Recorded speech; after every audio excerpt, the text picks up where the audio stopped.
All right. And here we go. Welcome, everyone. My name is Jennifer, and this is our second makeup masterclass. You might have joined us a couple weeks ago. We did some fun Halloween looks. Tonight is all about that flawless face. All right. So we have two amazing instructors I'll introduce in just a second. But if you're joining us live on this event, welcome. We're so happy to see your faces. If you're catching the replay, we're so glad you made the time. Tonight, we are going to be going over some of the hottest tips and tricks and tools to get that perfect, flawless looking skin. What does that mean? Maybe you have breakouts, maybe you have acne or scarring, maybe you have issues with your under eye area, anything from learning a little bit about how contour plays into all of this, and also general discoloration. So whether it's rosacea or melasma, age spots, there's all kinds of things that are going on with our skin. Sometimes we look good from far, but far from good. So if this is something you want to work on, and you know what, we all love ourselves, and this isn't something that you have to do, but if you want to, if you even want to, sometimes you're going to want to stick around and learn these tips. All right. So we are about to jump in.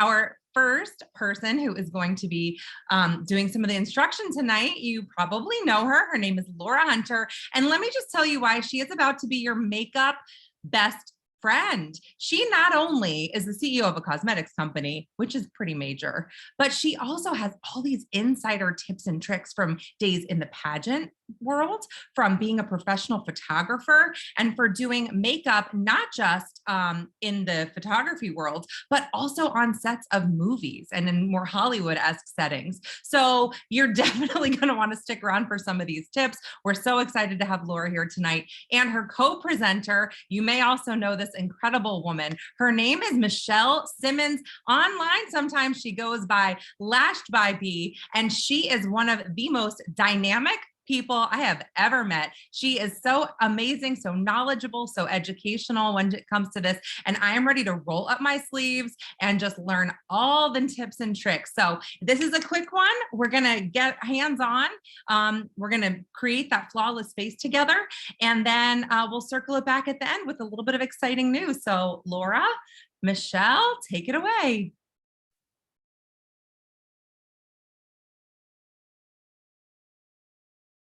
There we go. They weren't letting me unmute for a moment. Okay, hi guys, I'm Laura Hunter, and I can only see myself and Julie right now, but or Jennifer right now. I always do that, but I bet Michelle is here somewhere. So whoever's pinning us to each other, that'd be cool. Anyway, so we're gonna really quickly talk back and forth about how we get like flawless skin, and we are not the same color as you can see. And so I'm gonna deal with lighter tones, and she's gonna deal with darker tones. So Michelle, take it away. Thank you. Thank you. So we discussed this the other day. Some of the major issues that I've had has been mask acne. The wearing of the mask over the past almost 3 years has really done some damage to my skin. I was also talking about the fact that I have oily skin and my forehead tends to break out. So a lot of my flawless makeup looks consist of me covering blemishes and breakouts. But to be honest with you, I don't have very many due to our skincare. But I still like for those marks to be covered. And I use our Elements concealer. And I also use it in the darkness up under my eyes. I know we had a lot of questions about that, and we have a solution. Perfect. Yeah. And with me, it's more just evening my skin tone and more red in the middle. And then, darker out. And I think both of us can attest to the fact that nobody's skin is the same color from the tip of your nose to the furthest back of your forehead and your chin. So just having those be different is a really big thing. So, let's get right to it and how much time. So one, you should do your eye makeup first, generally speaking, just a little order operation there. That way you can clean under here before you put the rest of your face on. Always a great idea. I forget to half the time, so it's no big deal, but just saying. So I wear two colors, and they are 130 and 120 this time of year. And so what you need to do to figure out your colors is, one, do your middle separate from your side. So for me, I want my lighter color right here generally to match. So, I mean, obviously I've done this before, and you shake these, by the way. So you want this color, and do rub it in a little. Don't just put a swath on there. A swath isn't going to really give you that information, because as it blends with your skin, it'll be a little different. So you can see that that color is great for my middle face.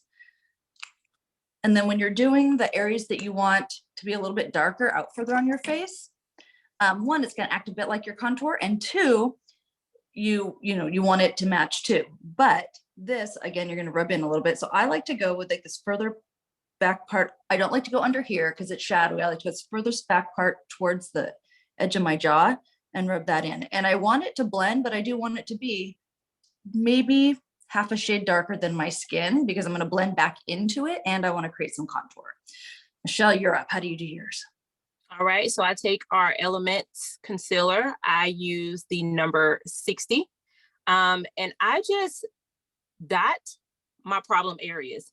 What I like about this product is a lot of people only use concealer because the product is so good. So a lot of the times, that's usually all that I have on my face is the concealer. So I've dotted it in my problem areas, and then I will take my sponge and I will just press the product in.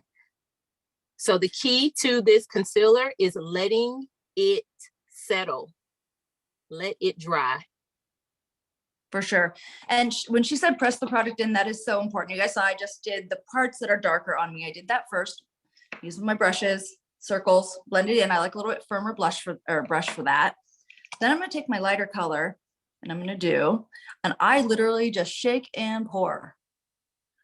I do my concealer last, but here's something I really want to point out that Michelle just pointed out to really, hit that home, push in. So anywhere you have large pores, because that's one of my big deals. Larger pores, you want to make sure that the makeup is in the pore, not just sitting across the top of it, because that will make a hole. It'll look like you have a hole. So you want to really, this is where I have my larger pore. You want to make sure it's in there. And then just blend into that other color to make that nice gradient. How do you do your blending, Michelle? I go around. So I go in and cover those blemishes, and I take that concealer around the outer parts of my face. Mm-hmm. Once we get to the under eye, it will be a lighter concealer that I use. And I finish off with our press powder in the number 160 and blend it on out. All right. So I'm all, and you notice I don't look super, even though I'm a very like plain canvas right now, I don't look super flat because I do have those two colors on. You don't want to end up being super flat when you put your makeup on. Like that does not mean you did a good thing. you want to have some face shape right off the bat. All right, and then I do the same thing. I finish off with my pressed powders. I'm going to go into my 130 here, which you can tell I use a lot. And I like to use a sponge. And so I'm just going to actually go over pretty much everything, just a quick, because this blends it all in and it sets it, mats it down.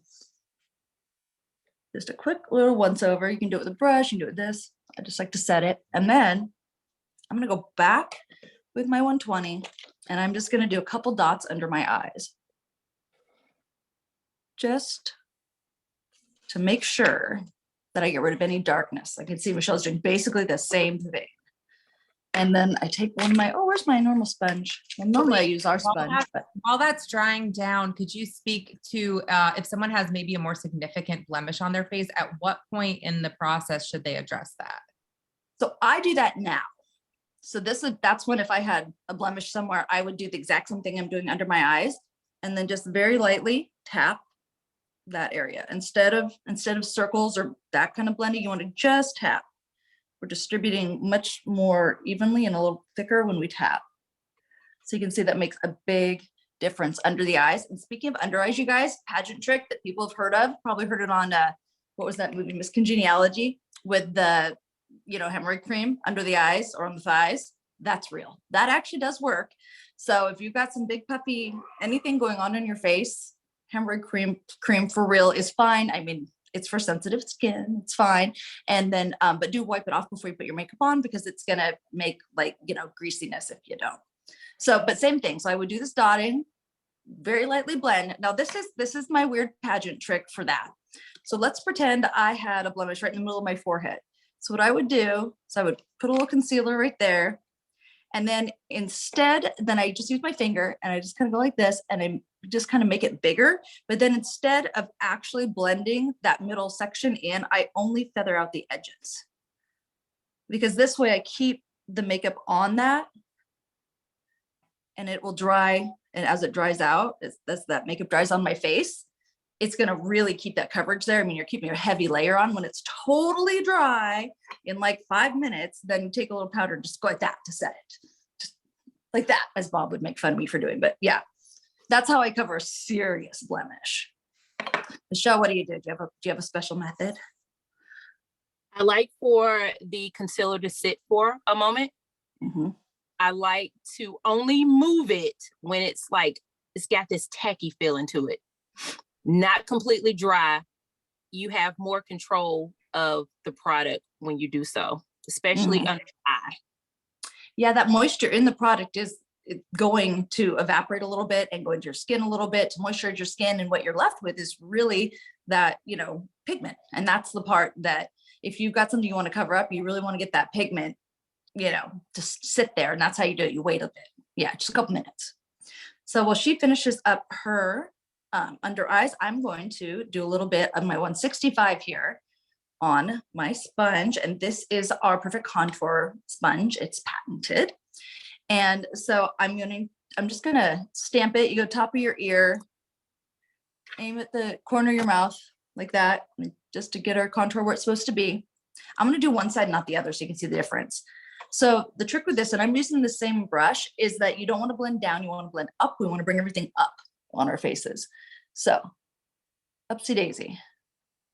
You can see I'm kind of starting like the edge of this brush is at the downside. So it's kind of making a barrier, and then I'm blending up. Just a smidge there, just so we don't have too straight of a line, and get into the ear. There we go. You can see I have a cheek. I don't have a cheek. Same thing. We're going to do the same up here. If you have a high forehead, put the big side up here. If you have a low forehead, put the big side down here. I have a high forehead, big side up.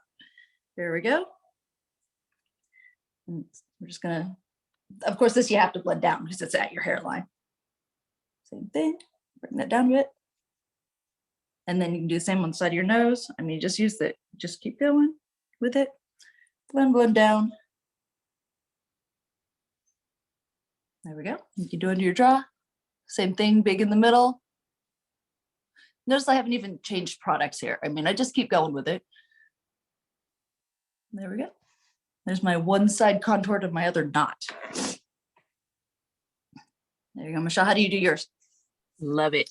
I'm actually going in with our pressed powder to get that matte finish. Nice. So ladies, Now, any kind of sponge, should it be wet or dry? You can do it either way. I prefer mine dry. I prefer mine dry as well. Mm-hmm.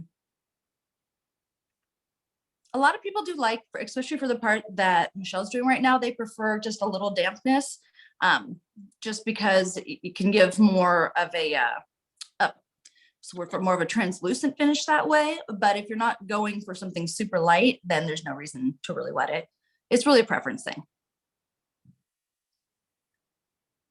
Oh, I feel like I should have done this one blending down so you guys could see the difference, but next time.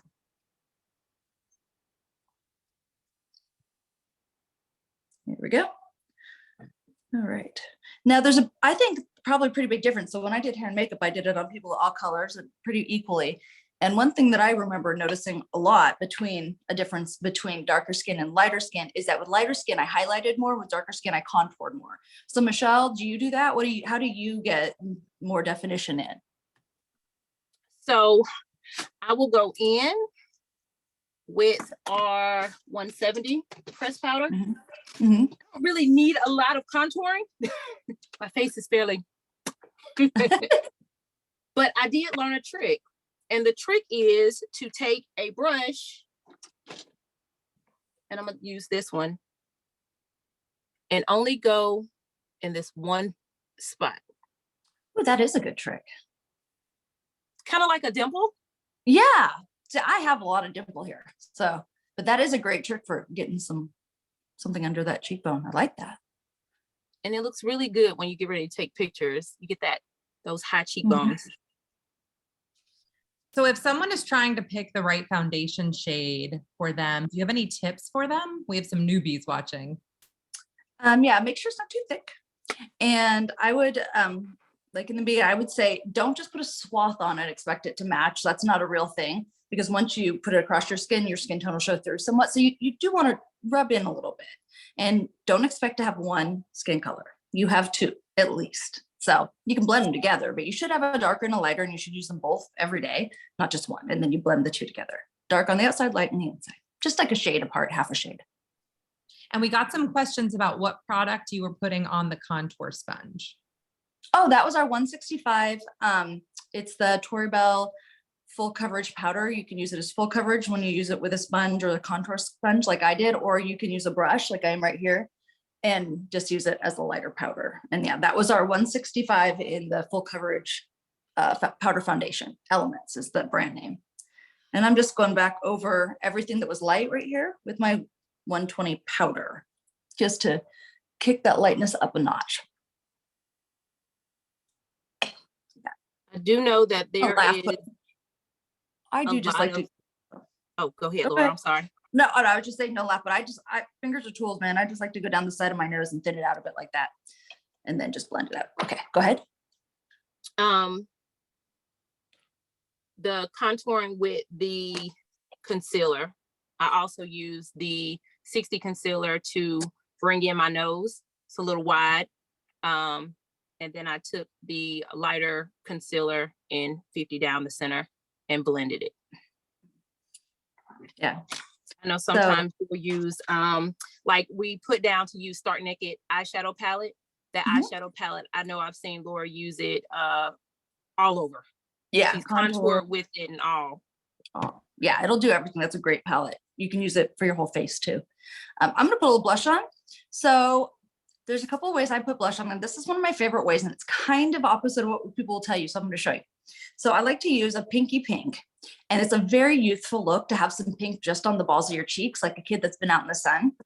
So there's two ways you can do it. If you want a real youthful look, smile and just get that ball of your cheek, just like that. The other way, which is a little bit more mature, is to go just don't do the very top of your cheekbone, just under it. You want to hit right here where the sun would give you color, but not where the skin would have a highlight from the sun hitting it at the moment. So just below where you would put highlight, that's where your blush goes. And just straight back towards the top of your ear. A lot of people put it on too high or too low. They try to make it a contour by putting it in the hollow, or they try to make it a highlight by putting it up too high. You want it actually right between those two spots, because it's supposed to be the sun hitting you, not the shade that the sun causes. So think of it that way. This is the pink in your skin from sun, not the shade that's caused by your cheekbone. And I am going in with highlight using our Stark Naked with the Rosy Glow. And I go down the bridge of my nose and the cheekbone. Yep, I'm doing the same thing. I'm going to use this brush, and I'm going to do just where the sun would be physically hitting my cheek on a nice day. And I'm going to do it real lightly. Little middle of my chin, and even right here. You know, it's funny because when you use highlighter, a lot of people, are forever trying to get the shine off their face, but it's not about not being shiny. It's about only being shiny where you want to be shiny. Yeah, so you want to have some shine in some places to give you dimension, but you just don't want to put it in places where you're naturally going to have sweat. So, if you're usually sweaty up here, don't add highlighter. Other thing is for blemishes, I meant to mention this. Never, ever, ever put anything shiny or shimmering on a blemish or anything you want to cover, because every time you turn, it's going to hit the light and it's going to give it so much more dimension. So make sure we only use matte products on any blemish. That's real important. So if you have acne up here or any scars, don't use a highlighter with that. You just want to use a matte lighter color. That's usually where you see that. Looking so and how about you? Flawless Oh, ladies, do you have any tips now that you're getting so close to the end here with this flawless face? Any tips for keeping it looking flawless throughout your day or night? Any little tips on if you need a touch up? Just tell us everything. right. Okay. So one, always set it with some powder. Either ours or any powder, but any powder is going to help it set. Do use primer beforehand. We already did. Setting spray is great. Make sure it's a setting spray for hold and that it isn't like a gel type that's supposed to give you a shimmer, because that will, of course, just make you look sweaty. So I think those are the main things. Set it, set it, set it. Mhm. It's like 3 ways to set it. And I've had great results with our P3 primer. Like I said at the beginning, my skin is extremely oily. When I prime my face, I don't have those issues throughout the day, especially when I let that product, just like the concealer, you gotta let that product set in, then apply your makeup. Yeah. So I saw Anna asked about rosacea. I really like the P3 with rosacea and letting it set in. The P3 actually has a little bit of salicylic acid in it to help clear your skin up, which is great. It's got a silicone and a water base, so it holds moisture in while still having a lot of slip, and it's almost 50-50. We get that question a lot. It's not either, it's both. So it's really got everything you need in there. So if you have rosacea, definitely use a primer every day, even if that's all you use. And then anything else will go over it great. Same thing, you're going to have some texture in your skin, so you're going to want to make sure you use matte products, not use anything shimmery on your face. And one more, we have time for this very last question. What if you have wrinkles? Any special advice achieving this flawless face look if you maybe have some deep wrinkles in your skin? Same thing, push in. Michelle wouldn't know any of this because she's so young, but yeah, same thing. You want to push in, make sure you're not leaving gaps, between those levels, so you don't have different colors or different textures, and always use matte products. No shimmer on anything that we're trying to cover up.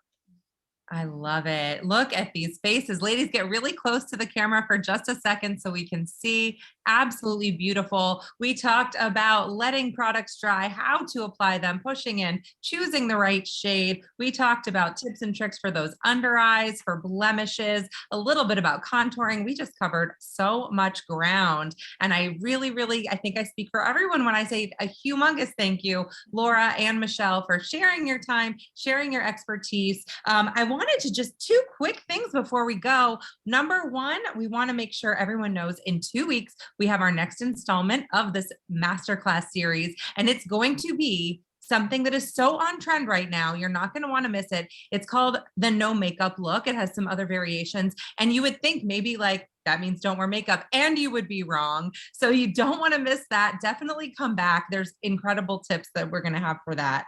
And then if you just followed along, if you just maybe tackled a problem area on your face, or you just tried some new techniques, we want to see it. So take that picture, tag us in it, tag the person who invited you to watch this demonstration. And a huge thank you to Tori Bell Cosmetics for some of the products that we were using here tonight. And yeah, for bringing us all together. We love it.